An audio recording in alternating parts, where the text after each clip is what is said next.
Welcome to today's Explainer. We are jumping right in to rapidly unpack the absolute whirlwind of news out of Washington. White House Press Secretary Karoline Leavitt is officially stepping down. So, we're going to dig into the hard data behind her history-making tenure, look at the immediate reactions from the administration, and then quickly round up the rest of today's top national headlines. Let's get to it. Okay, just quickly running through our agenda. We'll start with the sudden departure itself, take a look at her record-breaking tenure, review those administration reactions, and finally zoom out to our other national headlines. Section 1. A sudden departure. Leaving the press briefing room. So this news literally broke right from the top. Over on Truth Social, President Trump announced that Karoline Leavitt will be leaving her role at the end of the month, mostly so she can spend more time with her young family. But she's not leaving the political arena entirely. Actually, the president confirmed she's transitioning into a top outside advisor role, specifically positioned to be a highly influential voice to help Republicans secure wins in the upcoming midterm elections. Now, Leavitt followed up with her own statement, calling the job the honor and adventure of a lifetime. But she made it clear this was a bittersweet choice driven by just how insanely demanding the position is. I mean, think about the context for a second. She just had a baby and took only 8 weeks of maternity leave. Coming back to a job that famously requires 24/7 pedal-to-the-metal energy, well, she realized she just couldn't give the White House that constant attention while still being the mom she wants to be to her 2 young kids. Moving right along to Section 2, a record-breaking tenure by the numbers and style. 28. That is how old she was when she took on this incredibly high-profile role. Taking the podium at 28 makes Karoline Leavitt the youngest White House press secretary in history. Just navigating the sheer pressure of being the voice of the president at that age is a massive achievement all on its own. And she's officially the second longest serving press secretary for Donald Trump across both of his terms. Sarah Huckabee Sanders still holds the top spot at 1 year and 11 months, but Leavitt is right on our heels at 1 year and 7 months, and keep in mind, that includes a 3-month absence for maternity leave. That is a remarkably solid run in what is arguably one of the toughest PR jobs on the planet. But beyond just the numbers, right, reporters noted a really fascinating dichotomy in how she worked. Out in public, standing at that James Brady briefing room podium, she had a very controversial, pretty combative communication style. But journalists covering the White House beat report a totally different reality behind closed doors.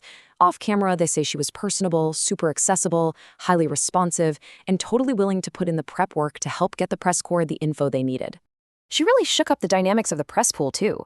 She notably elevated non-traditional media, totally shifting some long-standing precedents in the briefing room. Plus, White House correspondents pointed out that she maintained a constant physical presence, right there in the room with the president and key decision-makers.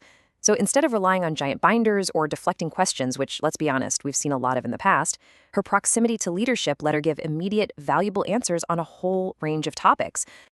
All right, Section 3, Administration Reactions. Political allies weigh in. Vice President J.D. Vance was super quick to weigh in.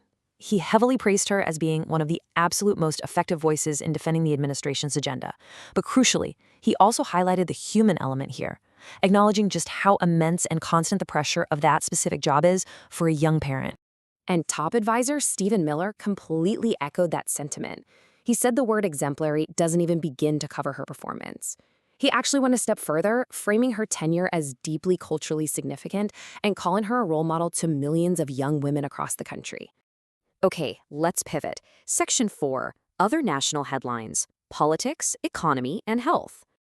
Looking at the broader political landscape as we gear up for the midterms, we're definitely seeing some shifts in primary elections. In Wisconsin, centrist David Crowley successfully defeated progressive challenger Francesco Hung, which might signal a bit of a hurdle for further left candidates right now. Meanwhile, down in South Carolina, Darlene Graham, the sister of the late Senator Lindsey Graham, advanced to a special primary runoff. And up in Minnesota, reports are showing that Democrats are actively pushing for some radical change in their upcoming platforms. Shifting gears to the economy, 3.4%. That is the magic number today. Our key gauge of inflation shows that annual inflation cooled down to 3.4% in July. This is a massive sigh of economic relief for consumers, especially when you remember that inflation had just hit a daunting 3-year high only 2 months prior. And, connected directly to that economic relief, we're finally seeing some downward movement at the pump. Gas prices dropped nearly 3% since June. Interestingly enough, analysts are tracking this drop right alongside reports from international officials that recent peace talks with Iran are actually making some progress, which generally tends to stabilize global energy markets. Now, turning to a pretty urgent public health story. Officials have issued a severe warning for beachgoers down on the Gulf Coast about a deadly flesh-eating bacteria. It thrives in warm coastal waters and enters the body through open wounds. Tragically, this is highly lethal. It has already claimed the lives of 2 people in Florida and 5 people in Louisiana. So if you are anywhere near those areas, health officials are strongly urging extreme caution. And finally, let's look up for a second. We got a bit of incredible news from the skies today with the year's only total solar eclipse. Lucky observers positioned in parts of Iceland and Spain were right in the path of totality, while millions of other people caught a really cool partial viewing stretching across the northeastern United States. So that brings us to the end of today's explainer. The sudden departure of Karoline Leavitt, who was undoubtedly a historic, highly effective, and deeply polarizing press secretary, absolutely leaves a massive void in the administration's comms team. And it leaves us with one monumental question to think about. With these high-stakes midterm elections rapidly approaching, who's going to step up and take on one of the most high-profile PR jobs on the planet? Who's going to be the next voice of the White House? Thanks for joining us today, and keep asking questions.